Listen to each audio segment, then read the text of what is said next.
জীবনে আর যাই করিস প্রেম করে বিয়ে করিস না। হ্যাঁ, তোমরা ঠিকই শুনেছ। এই কথাটাই আমাকে আমার এক বান্ধবী বলেছিল। তো খুব ছোটবেলায় যখন আমরা আমাদের পড়াশুনো নিয়ে ব্যস্ত, তখন সে ভুলবশত একটা ছেলের সাথে সম্পর্কে জড়িয়ে পড়ে এবং বাবা মায়ের অমতে গিয়ে পালিয়ে বিয়ে করে।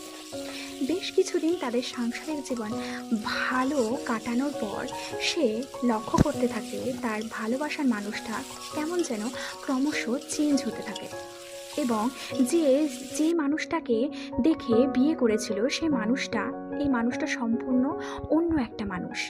সে আগের মানুষটার সাথে কোনোভাবেই মিল পাচ্ছে না, এবং একদিন সে জানতে পারে যে তার তার হাজবেন্ড একটা অন্য মেয়ের সাথে সম্পর্কে জড়িয়ে গেছে।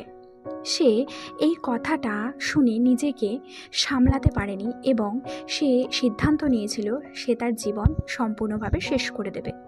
তো এইভাবে টানা কয়েকদিন হসপিটালে জীবন মরণের সাথে লড়াই করার পর সে সুস্থ হয়ে বাড়ি আসে, এবং বাড়িতে সবাই বোঝানোর পরে সে একটা কথাই বলেছিল যে জীবনে আর যাই করিস কখনো প্রেম করে বিয়ে করিস না, তাহলে আমার মতো ঠকতে হবে।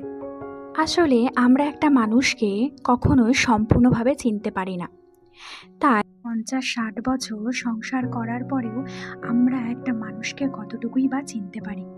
আসলে একটা ছেলে একটা মেয়েকে সৌভাগ্যবতী করে তোলে, আবার একটা ছেলের কারণেই একটা মেয়ে দুর্ভাগ্যের শিকার হয়।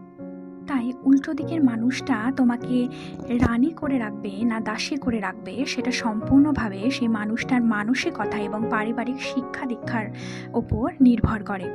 তাই একটা মানুষকে সম্পূর্ণভাবে না চিনে না জেনে হঠকারীভাবে কখনোই তাকে বিয়ে করা উচিত না।